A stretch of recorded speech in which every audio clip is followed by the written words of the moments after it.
Anytime I try and form a coherent thought, I have to first get it through the. Static for me is called tendinitis, but that's different. Yeah. Yeah, your static is an E flat. All right. What's the date today? September 26th, 2025? Mm-hmm. That's correct. 3311.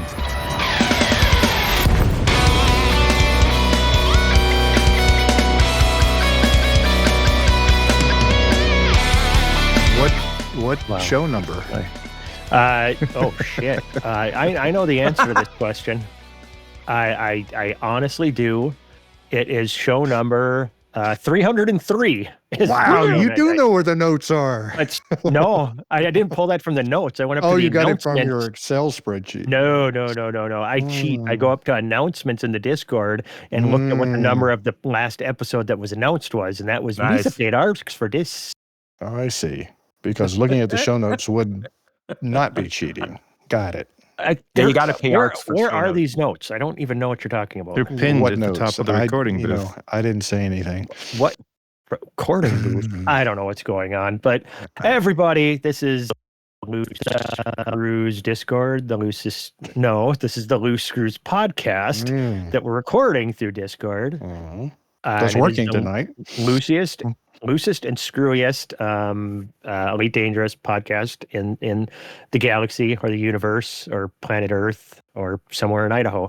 I'm not sure, but apologizing because this is a day later than normal because last night the interwebs and stuff were just acting super weird. We were sitting in channel talking before we were going to record and just had zero faith. And those who've listened to us for a long time, we've had some bunk episodes in the past.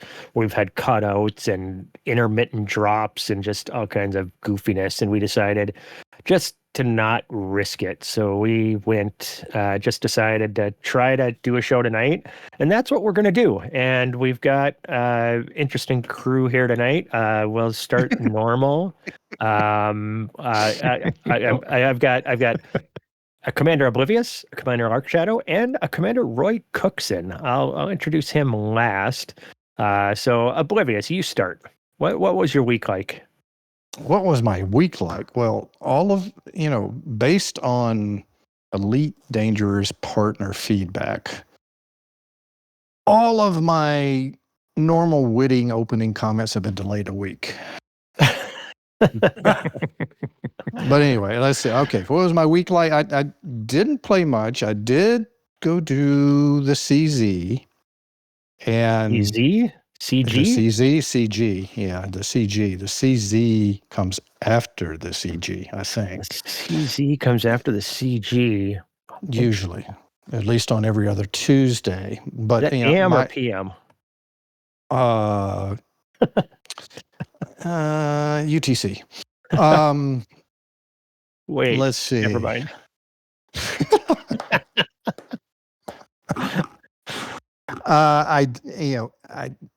I went out and I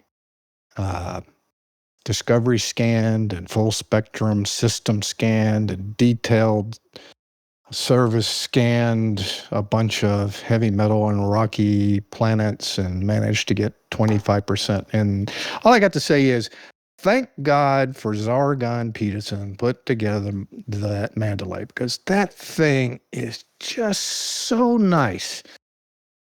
Not going to get an argument from me.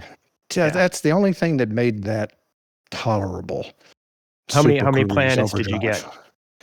I don't know how many planets it was. I mean, I got just under 400 of the points. Yeah, I'm assuming from that's the CG per planet, isn't it? Or did you get different? Well, I'd read something like you got a point for the discovery scan, and you got a point for the full spectrum, and then one for the detailed surface, and then you got whatever was associated with the heavy metal or rocky that you were scanning.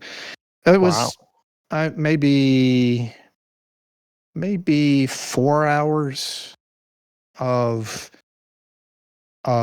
casual scanning over a 2-day period, and that was enough for the the top 25%, which surprised me. I mean, I expected at the end of that, just to see a ton of points come in.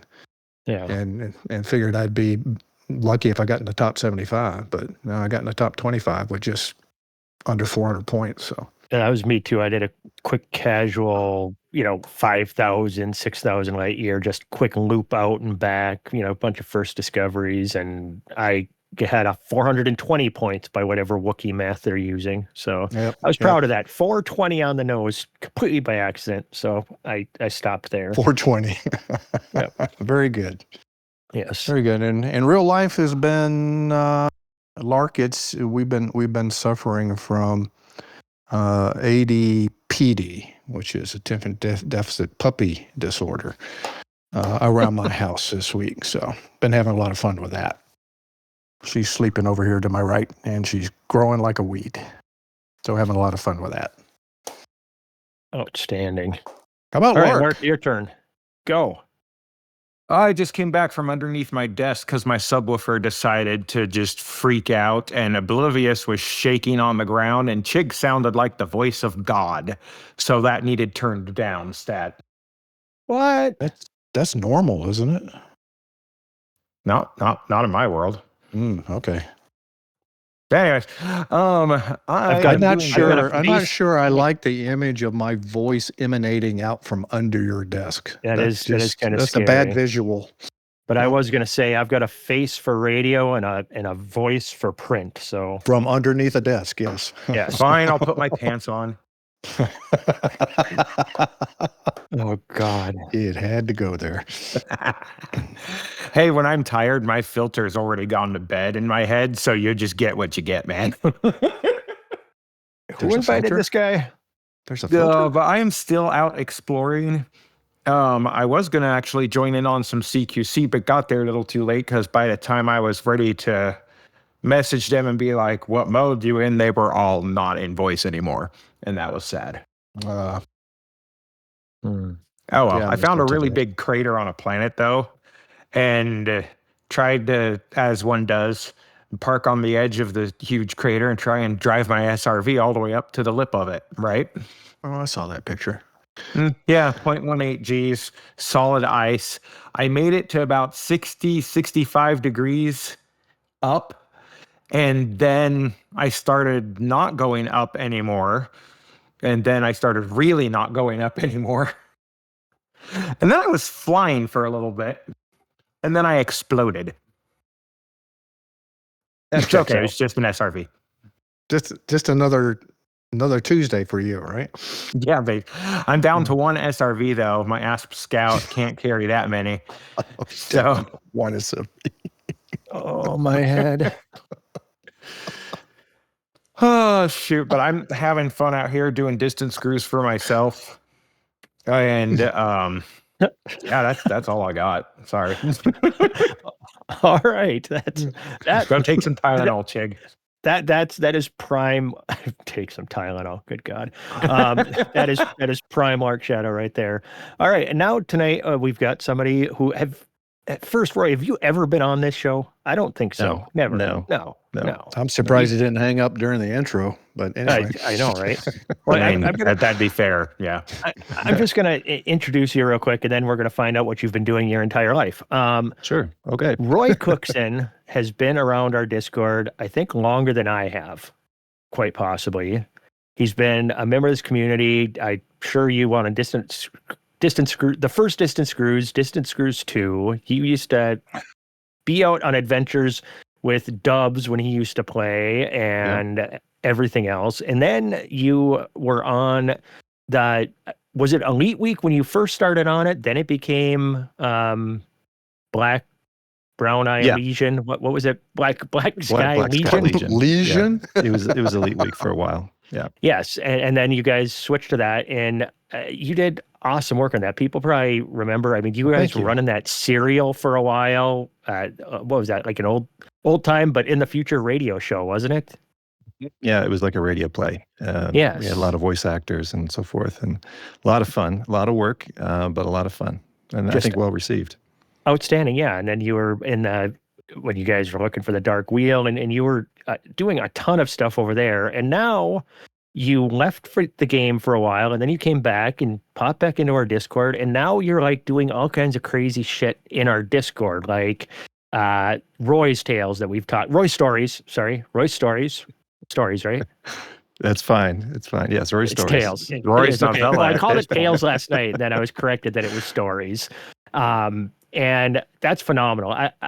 How many, like, if that was written into a book right now, how many pages would it be? It's getting pretty long, isn't it? Gosh, I'd have to add it up. I mean, it's the last 3 or 4 episodes have gotten dramatically longer. I've sort of gone to a bit of a longer format, and like the last episode in Microsoft Word, I think it was like 18 pages, the one episode. Wow. So, and that was episode 10 of the second season, and the first season had 20 episodes. So Okay. now, Yeah, granted, some of the very first ones were, a page, 2 pages, but I think they settled in at around 7 or 8 pages was sort of the average, maybe 10 pages. So I haven't yeah, what's counted that, like them, but I 200 think he's right pages, up maybe? at novella territory. yeah, it's probably pushing that. Yeah.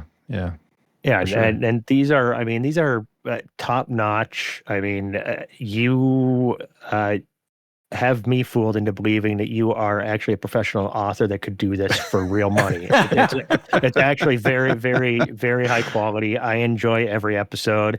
I love the fact that you've worked, people from the show into the episodes, and people randomly from the Discord into the episodes.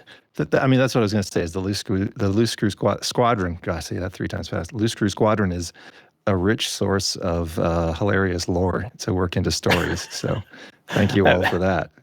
Yeah, over 6 years, we have definitely accumulated a lot of lore. Really stuck. Some people would say, I don't know, calling it lore is might be a bit pretentious of us. We've memed ourselves pretty good. It happened, and it's in the game, so I'm going to call it lore. When you get to like the third level of in jokes, at that point it becomes lore instead of in jokes. Okay. Yeah. So that's good. And then you went and had to run with I say something stupid like Chig Chug on an episode, and your brain goes to 1980s video games, and you create a video game called Chig Chug, which is fucking both hilarious and surprisingly addicting.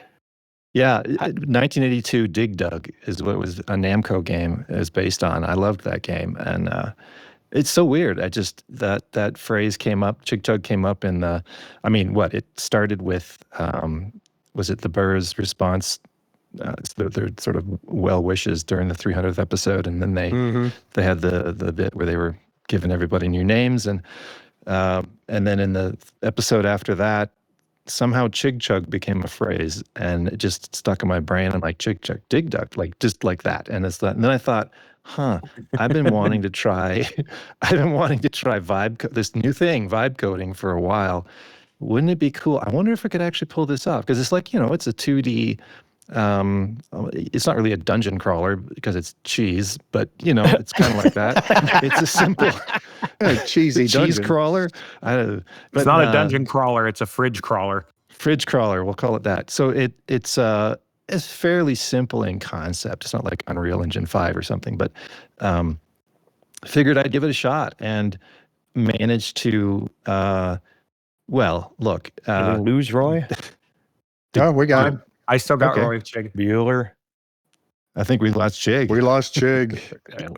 Chig, we're still here. Chig. This is why we did not Hello? record this last night. Keep going, Roy. He recovers. I'll keep kick it up talking. until he figures it out. Well, The, until I figure out my problems. now you're 'cause back. Apparently, you guys can hear me, and I can't hear Oh you. Yeah, we can hear you. Well, is that a blessing? I'm not sure. No, keep going. The thing with vibe coding that I figured out, it in some ways it's like the pictures, the images that I put with each of the stories that are obviously AI generated. When you make a picture with AI, if you just want to make a picture of something, I don't know, like a cat riding a bicycle, it'll come up with that picture. But if you want to start having particular elements be representative of something, let's say of a story, or if you want characters to look the same from one image to the next, or if you want certain characters doing certain things or wearing certain clothing, like that's when it becomes quite a process. I spend a significant fraction of the time on each week's episode actually making that stupid image. It takes hours, honestly, to get it right.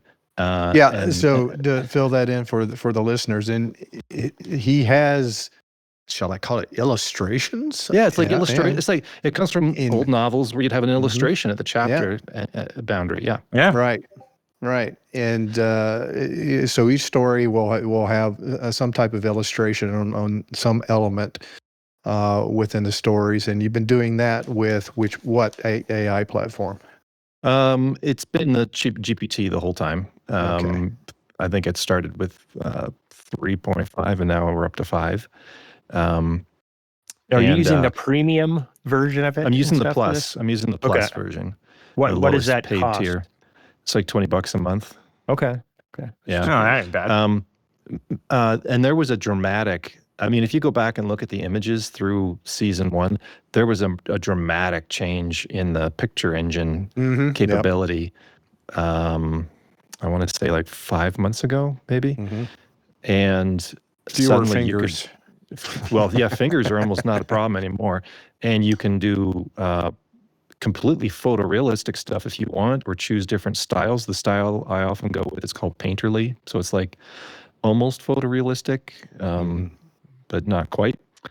And that, I think that works pretty good. But what I was getting back to is when you do vibe coding, at least my data point of 1, I was able to get it to do different, let's say different modules. Like, okay, I want this character to do this and that, and it would come back with something that was like 60% right.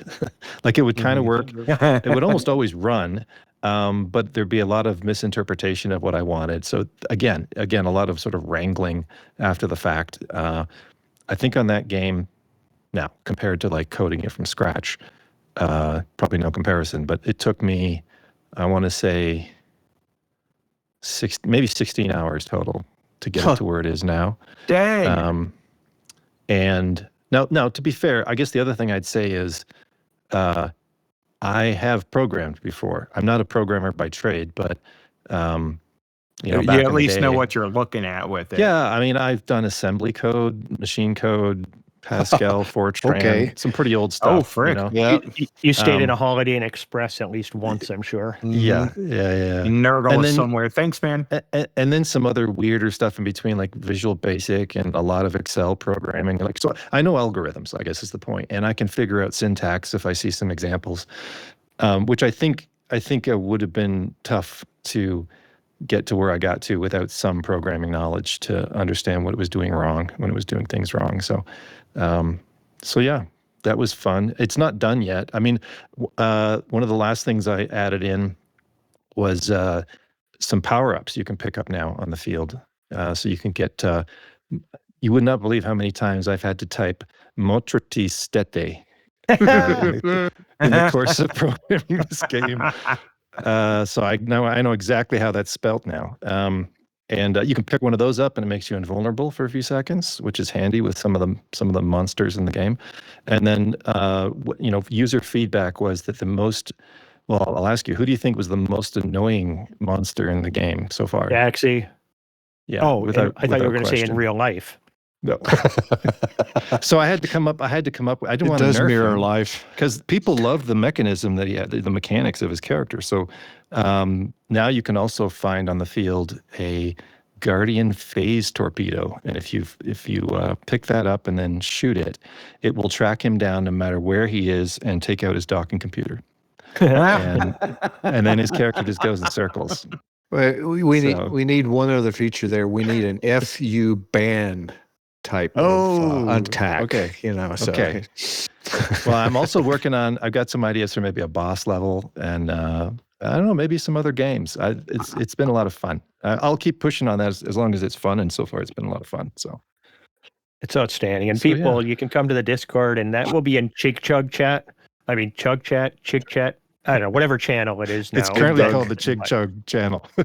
The game is pinned there, and it just plays in a browser. It's Oh, super awesome. One, yeah, You can one post your high key thing scores. is use Chrome. It doesn't run well in Firefox because of the way those two things do different rendering engines. So It's use it running in Chrome. okay in Bing. Okay, I didn't know that. Yep. Probably, I don't know if it runs in Safari. I think Safari is Chrome-based, but not Firefox. Yeah, Edge is Okay. Chrome based as well. That's probably why it works in it. Still looking There for you the go. console version. I'm actually working. Am I I've got. right?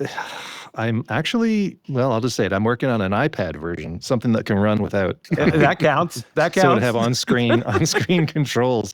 I don't know. This is one of these things where I do these projects also. I mean, look, I want to bring joy, right? I want to bring joy and have people have fun, and at the same time, I'm learning a skill. So if I can, with each of these little modules that I put into it, learn something new, that's a bonus too.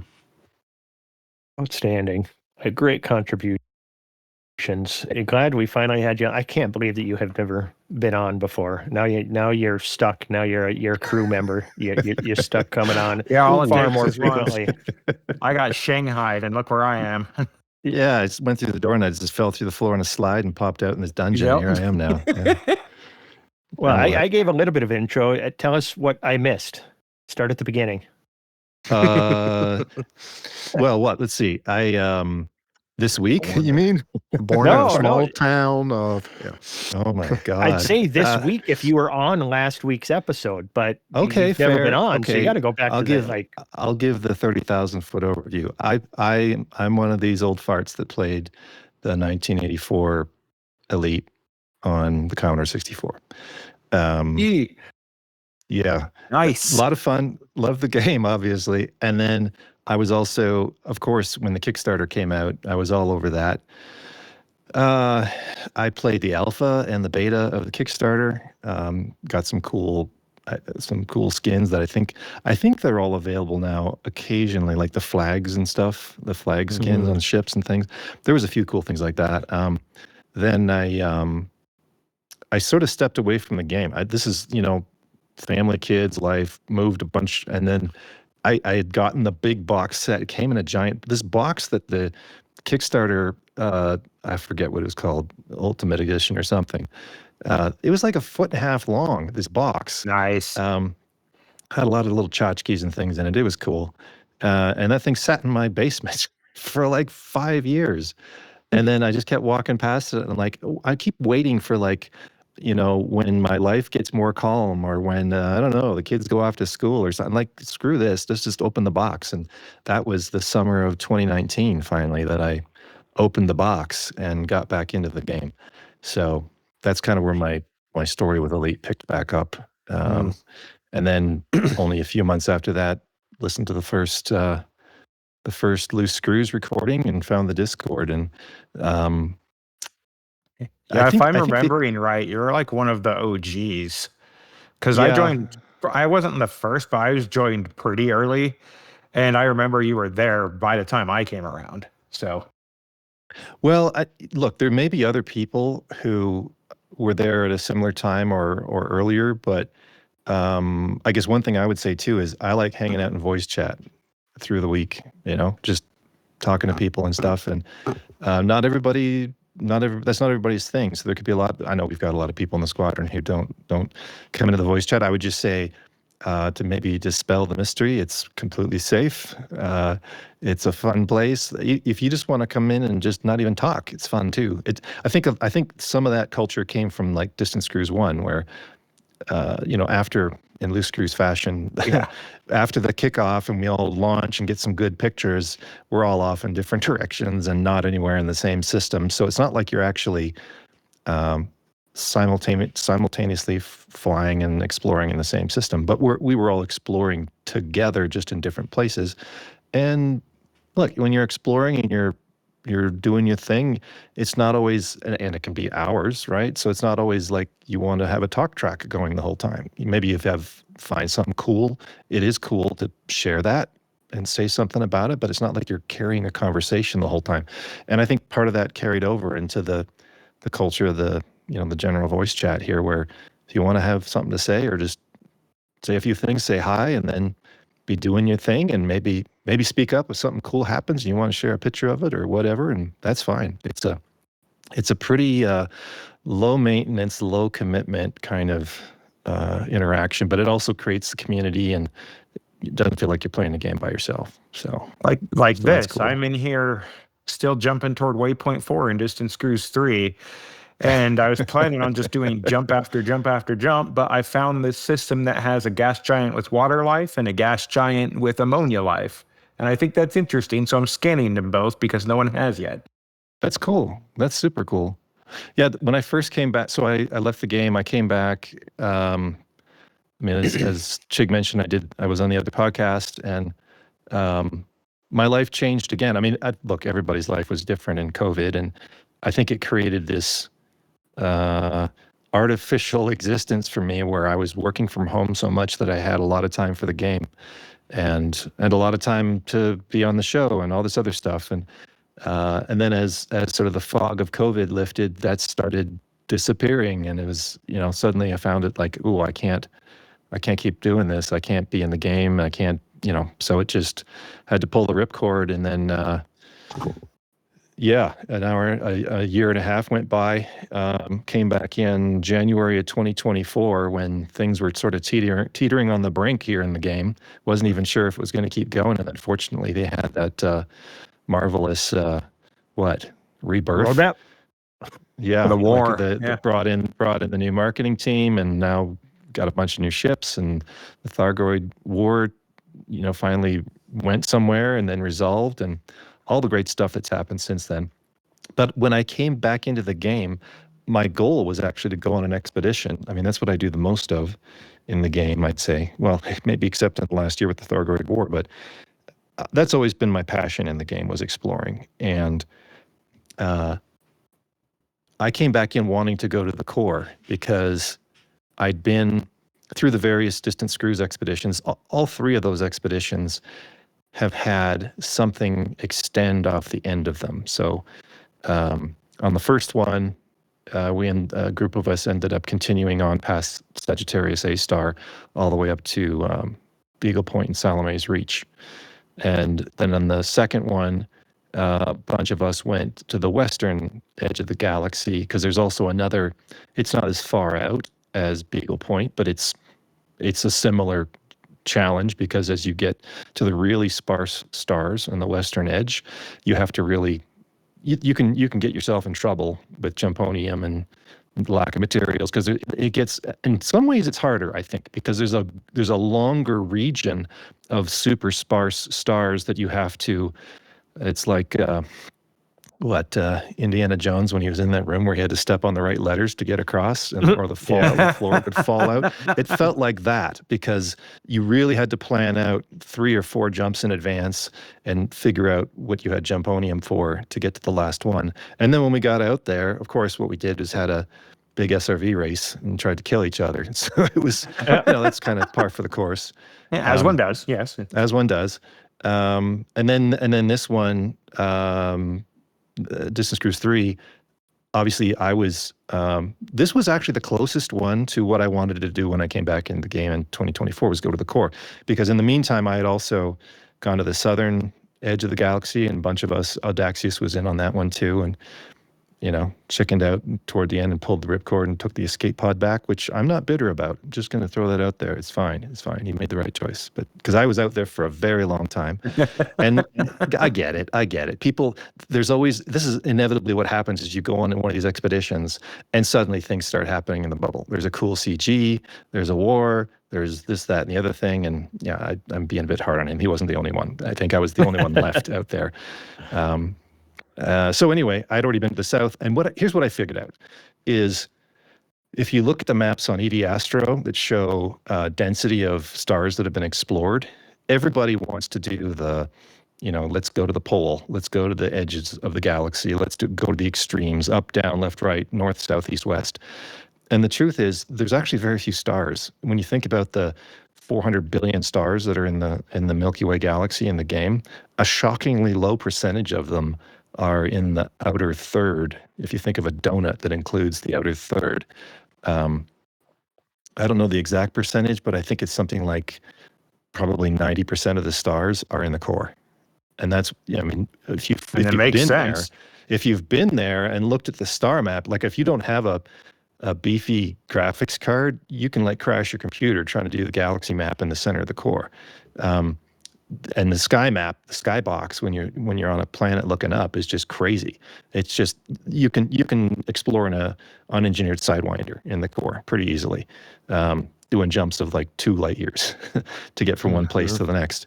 So I went through a process of actually quite a bit of research, going back into stories about the Guardians and Raxla, but it wasn't really about Raxla. It was about I wanted to find some more Guardian ruins, not the sites, not the structures where you get your blueprints from, but just the ruins. That's the ones that just have the glowy pillars that you can get data from, and sometimes they don't even have that. It's just shapes on the ground. Because my theory is that the structures were hand placed, and the ruins might be procedural for certain sectors. That's my theory. So I was trying to find, and often there's interesting things. There's a relationship between brain trees and Guardian stuff, and Professor Awan and Cannon have been incredibly educated, especially Professor, have been incredibly helpful with me, teaching me about all this stuff. I'm no expert, but it certainly helped fill in some gaps to give me a place to go. So anyway, I think it's the thing where finally I was able to go to the core and work it into the story that I was writing, and our expedition came close enough to that general direction that's where I went after the expedition. And actually, my fleet carrier's still out there, so Nice. it's still there. I neutron highwayed back to do the CG, and I'll head back out there to pick up the carrier and carry on the story and see where things go. So in the game this week, I actually have an alt, Fred, who's also a character in the story. He went on the CG, and I took him out 5,000 light years to do the unlock for Palin. And he got back. He handed in enough to get into the top 25, slipped just into the 50s by the time the thing ended.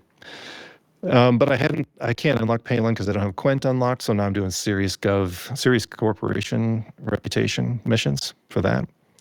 And then tonight, just before the show, had a lot of fun in CQC with Chig and Ashling's Angels, and I have a new image I'm going to frame and put on the wall here that says Roy Cookson killed Chig. I thought that was That's awesome. I can complete my CQC career happy. Yeah, that's where I got to. Many, many, many, many commanders have killed Chig in CQC. I won't talk about the ratio of how many times you killed me. That's exactly right. You have to celebrate it quick because it's fleeting. No, that was fun. We played tonight with guys over at Ashling's Angels. Good old Benevin. Don't crash your car, buddy. Don't crash. Yeah. Watch the road, Benevin. Yeah. Benevin, who wanted to do Nevin, but that wasn't available, so he added a B to the beginning. Instead of it being a silent letter, he pronounces it, so it's Benevin. I love that guy. And then you have Fruitalicious and Alexander Corbin and, oh my God, Marici. I don't know, the whole crew over there. They're good fun to play with. So so we did that earlier, and I don't know, I suppose we can move forward here. Should we do a squad update?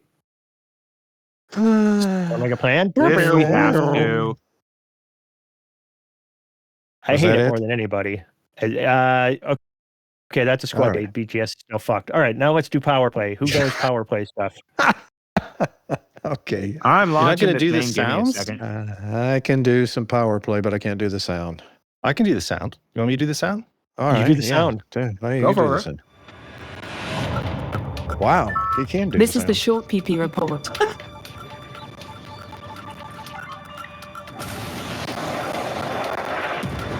Target shields offline. Target destroyed. It's average, son. Get your facts straight. Okay, well, Very impressive. Wow. All right. without the average barometer, as he's called, I'm going to lean on our good friend Commander Kruger 5, also known as the K5. He does something for us every Thursday. He provides almost like an F1 style leaderboard that's out there. Nicey provides a leaderboard. FDev provides a leaderboard, and Kruger goes in and does a bit of analysis and some summaries each week that tries to put successfully Chig to sleep every time that we read it out. So I'm going to put Chig to sleep and just let you know that the summary for cycle 47, Torval dug his way out of the basement. Or did he? It seems like there's been a pretty significant undermining effort against Petraeus to the point that maybe they pushed Torval out of the basement for a change. Let's see. Kane has grown or added 15 systems this week.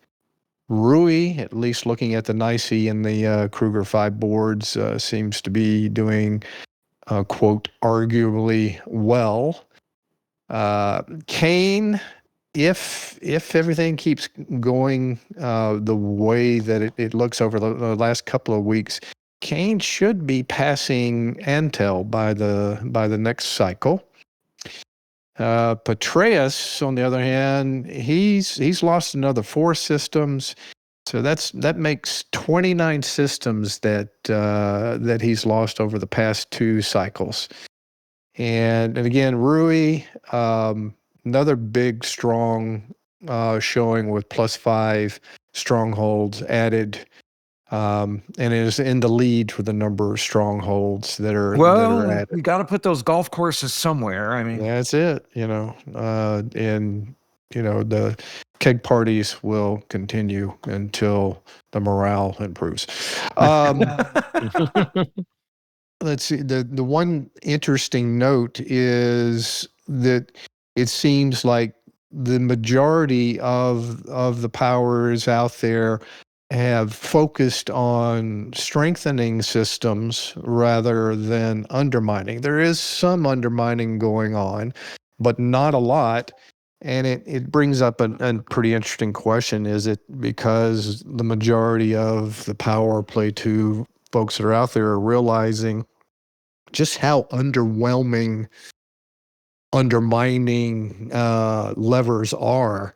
And why bother? Just go strengthen your systems at least past the 25 mark, or expand and get your systems to the 25 percentile mark out there in the power play world. And decay is still stupid, and I still think that should have been handled a different way. FDev, refix it.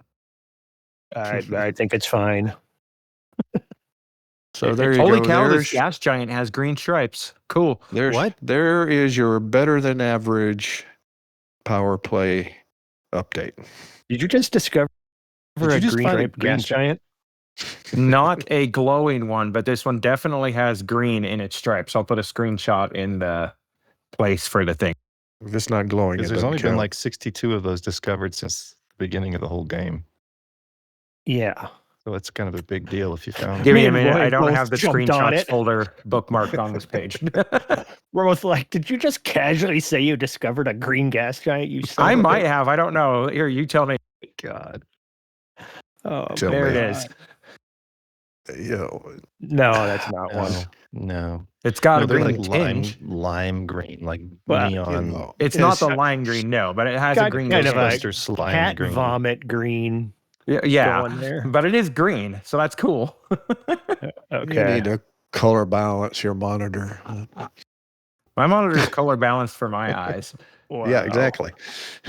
Okay, so power play, you're saying undermining is stupid because it takes like a gazillion people to undermine anything, right? So it's all Mhm. just boosting power places. All right, I guess it is Yeah. power play. I got it. Yeah. I'll power your play. The best way to Wow. undermine is let decay take it down to 25 and then hope for the best after that. That's it. That's it. That's All right. it. compelling gameplay. All right. What Thanks, else? FF. But then you could always just do the BG. Oh, never mind. Do we do community news now, or do we talk Uh, about like the new ship? What do we want to go There's a with? bunch of Galnet stuff. Hey, who knows about Galnet stuff? Take it away. Well, okay. So we heard that Rackham was seeking clues to the HIP 87621 mystery, which sort of coincided with the CG ending. So that's for the next step in that. I'm assuming that this is still in the same way that the T11 thing got delayed. This is also the story's on probably paused for a bit. And then the big news was the mining CG that is apparently going to coincide with the release of the T11. The intern forgot to turn the switch off, and it popped out. That was so funny. That's It so popped out on, beautiful. was that Wednesday morning at our time? Yeah. I think. Yeah. I think Lark, you and I were.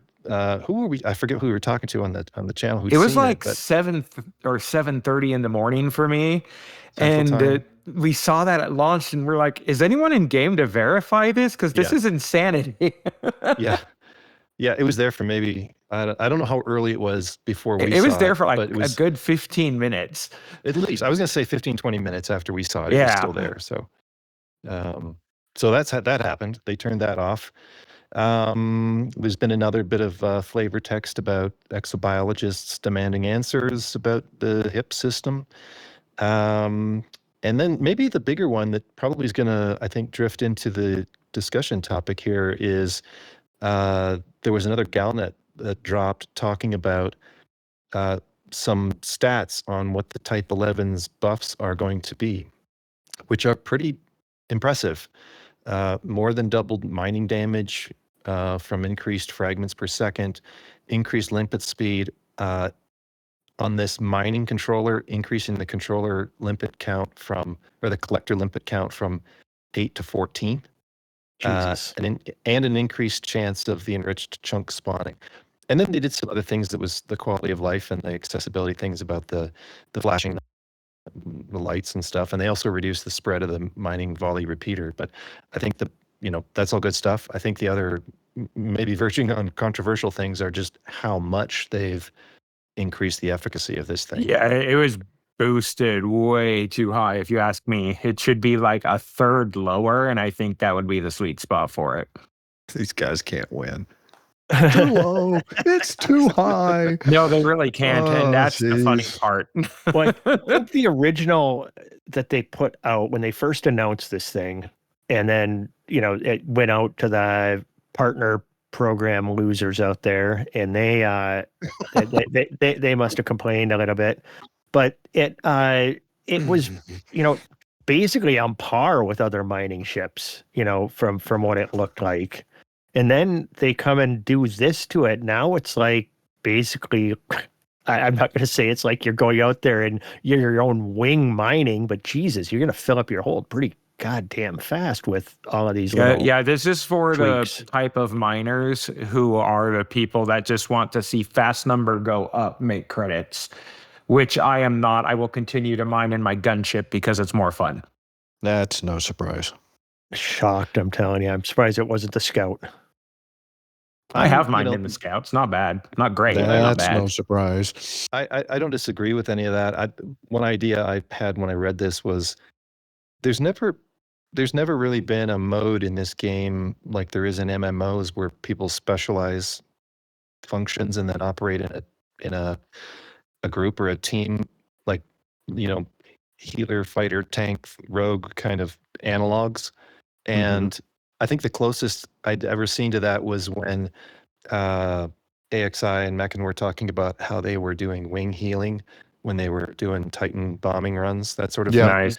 Yep. And I thought that was a really interesting and intriguing concept. Like, could there be things in the game where there's enough of a benefit to specialize and not everybody just take the min-maxed ship that does the thing, but actually specialize in different roles? But we got close to it in some of our mining nights where some of us would, bring out combat Overwatch, ships and fly Overwatch. Yeah, that's fair. So I'm wondering with this, if that might not lean more into that, where imagine if you had for every Type 11, you've also got a Panther Clipper Mm-hmm. scooping things up as well. I don't know, because Yeah. the Type 11 is going to run out of cargo space pretty quick at that speed. So I don't know. That's where my mind went. Is does it help to create some more of a difference across what kind of ships you might want to bring to a group event or something? I This didn't look at game it that being way. I a like that. sandbox, being a sandbox, that's where we come up with those ideas. I hadn't even Right. thought of that with the like Panther that. Clipper scooping, Panther. But then the Panther Clipper, I suppose, you put enough collector limpet controllers on it, you'll be able to scoop fast enough too. Maybe I missed this, but is the controller that's going to be in the Type 11 only allowed to be in the Type 11? No idea. Correct. Is that true? It is specific to that ship. Okay. For now. For now. I guess. All right, Subject I to hadn't heard change. that, so it's interesting. I knew that the weapon was, but interesting. So we'll be able to do a CG to get this limpet controller for other ships. Now we know what the reward for the CG is going to be. Or a slightly worse version of it, maybe. Yeah. Yeah, 13 instead of 14 limpets. Great.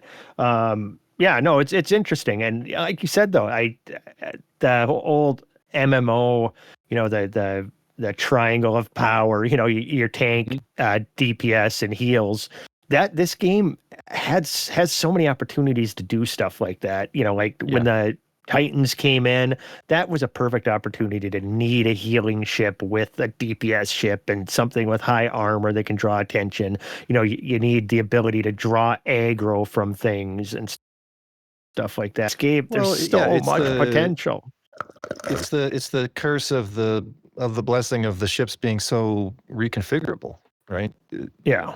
It's the old saw that they put out a ship and 5 minutes later someone's taken it and gone exploring in it, even though it only has a 30 jump range or something. Like it just, people use it for whatever they want. And maybe this is a direction, if they're starting to go in a direction of more specialized ships, maybe it does open up more of this, power triangle, or whatever we want to call it, kind of mechanism.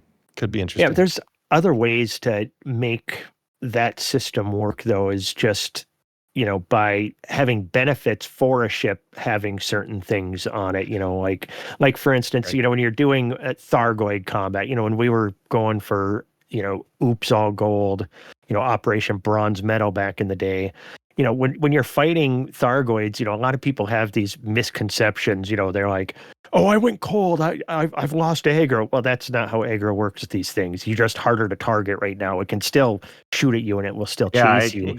But if you went up into its face and shot it with a Guardian shotgun, it's still going to be coming after you. it's still going to go after whoever it basically wants to. It kind of randomly picks a target. And if you had a mechanic where the hottest ship is what it would shoot at, you set up Panther Clipper with a shit ton of armor, but runs crazy hot. You're using, the worst, B-rated or whatever to run as hot as possible, and things like that, and that would make things interesting. And different enemies could have different things that attract your tank. Then you have your DPS units that use specific weapons that do more damage against certain things, like with Thargoids, like the Hydra, if, exerting the heart used a different damage type than destroying the hearts. So you had different people in the group doing, different weapons in order to do these things. You really could have, encouraged teamwork and, genuine kind of space raids, if you will. And that would have been badass. Yeah. Yeah, for sure. But it's always to do that potential. though, I mean, if you think about it, then power triangle, like how much better is the fighter at fighting than the magic user? Like it's an extreme difference. So even the Type 11 as a miner, I know the analogy doesn't quite track, but you would need ships that are that much better at a certain thing to promote a kind of triangle, because otherwise people could still get good enough in something that wasn't quite meant to do it. So. Well, this analogy with the miner, let's say the Type 11, it knocked those fragments off so fast, but it could never collect them as quickly, which kind of the original version of this kind of was, because limited by the collectors. That was encouraging it. So maybe this overcorrect is even dumber because now it can collect stuff faster. What if the Type 11 had a basic controller and you could put the super duper one in the Panther Clipper? that now you've created that duo that could work together that way, and because they both got the strengths for the pieces that they're doing.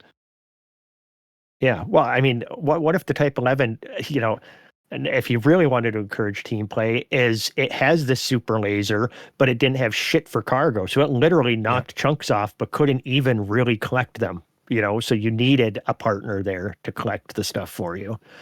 Yeah. There's ways to do this, but yeah, people would have lost their minds because you know how many lone wolf basement dwellers in this game, they're like, if they can't do everything all by themselves, why can't I have a squadron carrier by myself? Oh, wait, you can. Here's the thing. You don't have to play the game. How would I say it? You're not restricted to playing the game the way that the min-max meta would have you play it. Like there's good Lord, yes. There's nothing stopping there's nothing stopping you from taking this and a Panther Clipper and only putting the controllers in the regular controllers in the Panther Clipper and having a good time. Like there's nothing stopping you from doing that. Right. Yep. So Indeed. And any other thoughts on this guy? Yeah, I'm good. And anybody buying it for arcs? I'm not. I might, but I'm not going to buy the fancy one. That's where I'm going. I'm going with the entry level. Yeah, I'm not that impressed with the holograph thing. Maybe if they do more of that and it's super cool in other ways. Well, there's like 3 tiers. Then there's the basic, then there's the stellar, then there's the gold member version, right? And I'm not really super interested in the stellar because I bought a few of the stellars before, and then I just end up the first thing swapping I all do is the modules strip anyway. all the modules off. Yeah. So it's I did do one stellar and keep it a bit for my alt because he didn't have engineers unlocked. So I can see how this helps new players. Like that's true. If you've already got everything unlocked and a bank full of money and mats, then you're probably, and then I don't know, maybe there's some math around, you save some money on paint jobs or something, but then it's down to, do I love all of the paint jobs or would I only get 1 or 2 of them? So I got to do that math. I'm probably just going to buy the entry level one for now because I want to try the mechanic. Same.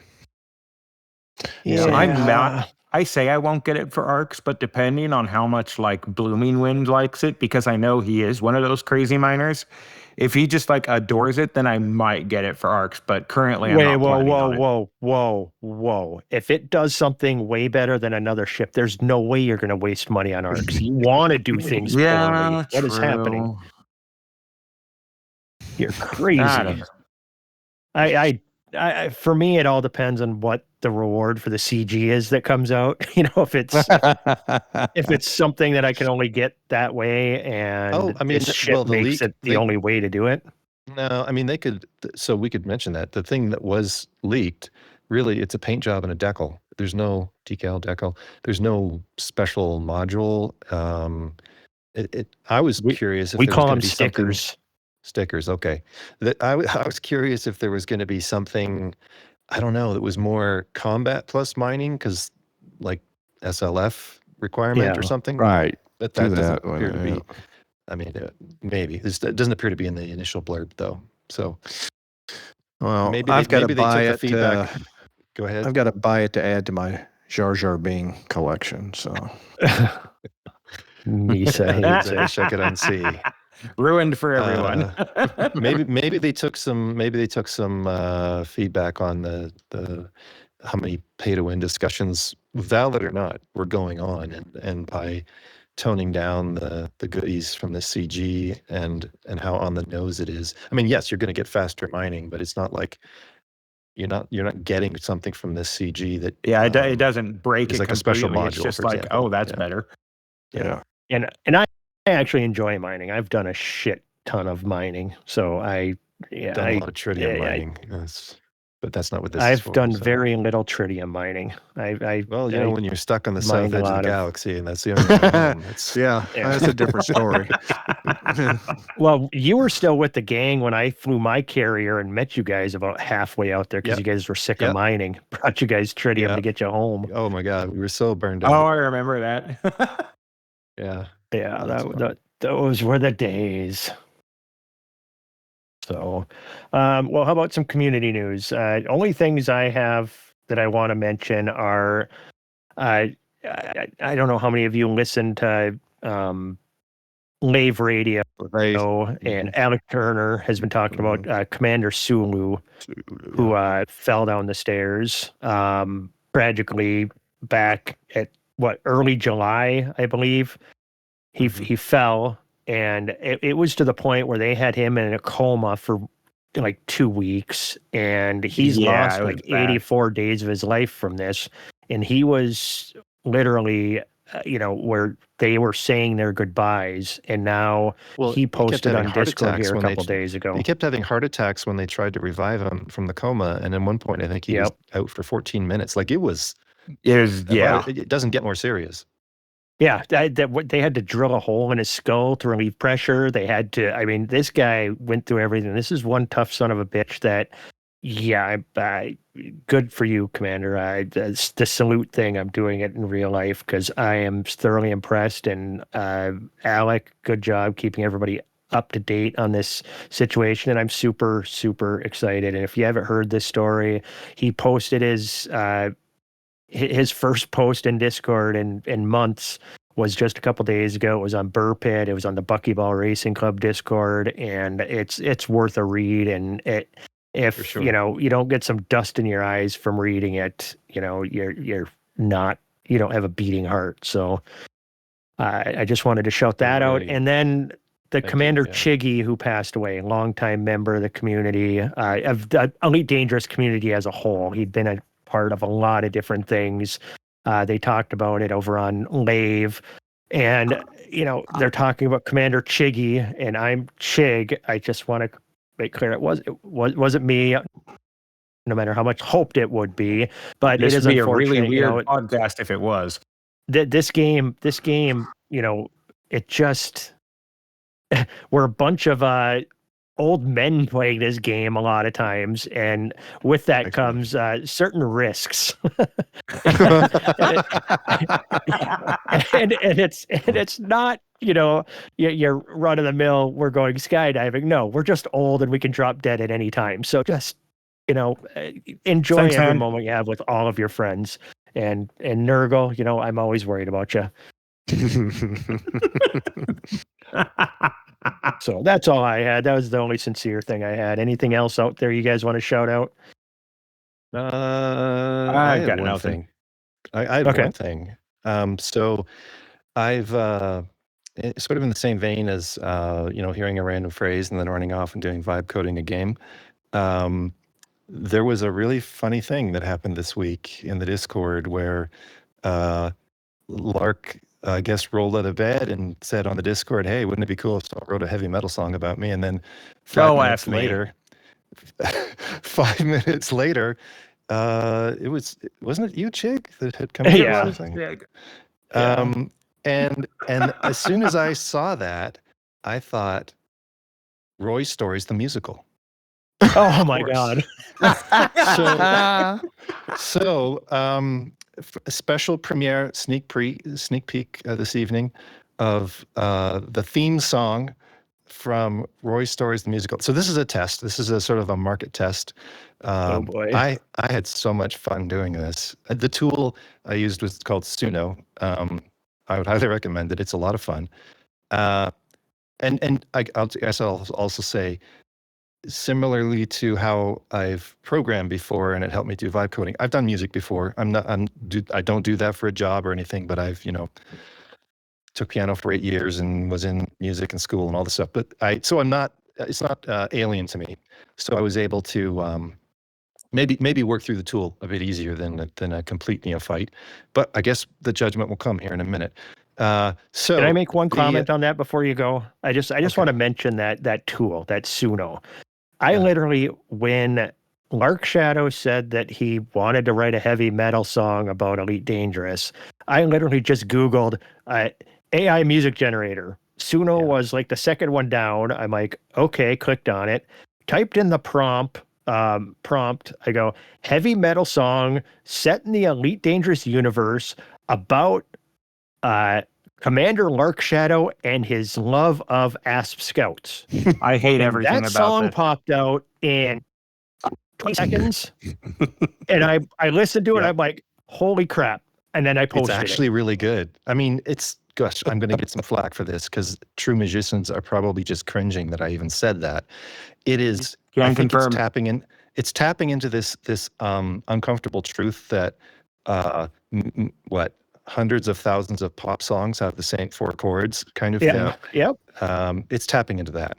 So it knows in the same creepy way that AI algorithms can do things that just trigger dopamine. Like this is the music form of it. They've figured out how to string things together in a way that 100,000 other songs have done in a successful way.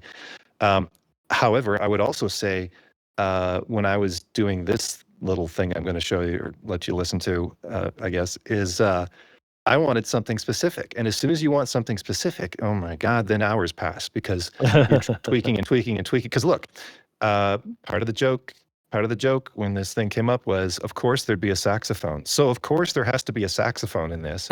And because this is actually going to be the theme song from the serial epic about the exploration team, which is part of Loose Screws, all this, there's specific characters I wanted singing certain parts and they have a certain voice. So like, this is where this went.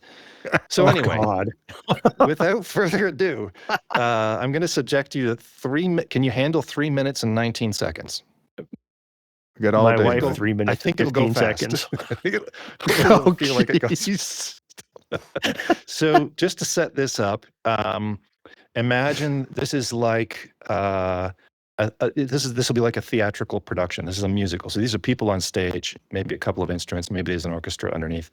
And the style I was going for here was you remember Eurovision, the movie? Good with God. Will Ferrell.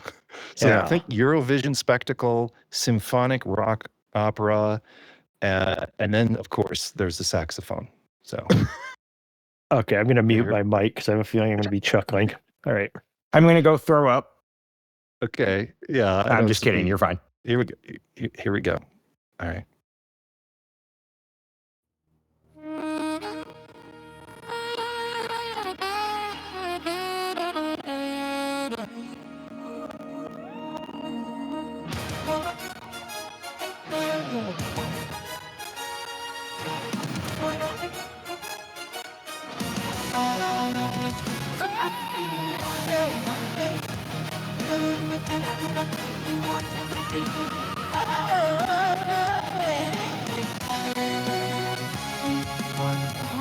In the black where the glass still glow, chasing the secrets the ancients know.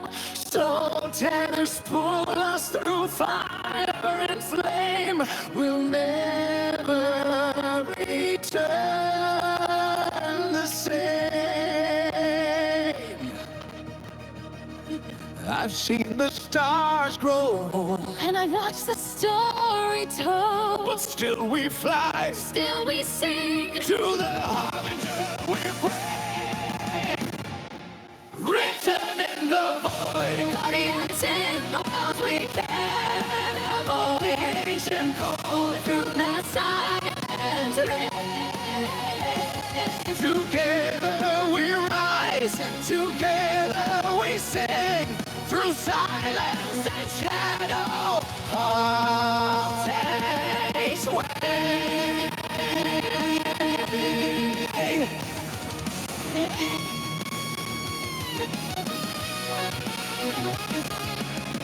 Those burning shadows near. The storm of silence, the edge of fear. Metal and thunder, voices collide. Through the fire we will rise. The keeper's guard where secrets lie. Loose screws rise, we reach the sky. With courage and song, we face the tide. The void can break us, we won't divide. Return in the void, guardians and those we can. Avoid and go through the silence. Together we rise, together we sing. Dancing in the void. Dancing in the void. Dancing in the void. Dancing in the void. Dancing in the void. We ride, sleep,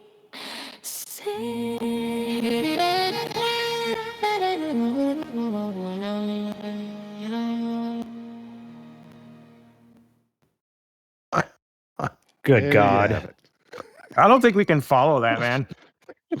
That's a good way to end. For the listen, record, I immediately knew what styles that was pulling from because I'm fans of all those bands, and it absolutely sounded like Epica, Nightwish, and so many others in the symphonic metal scene.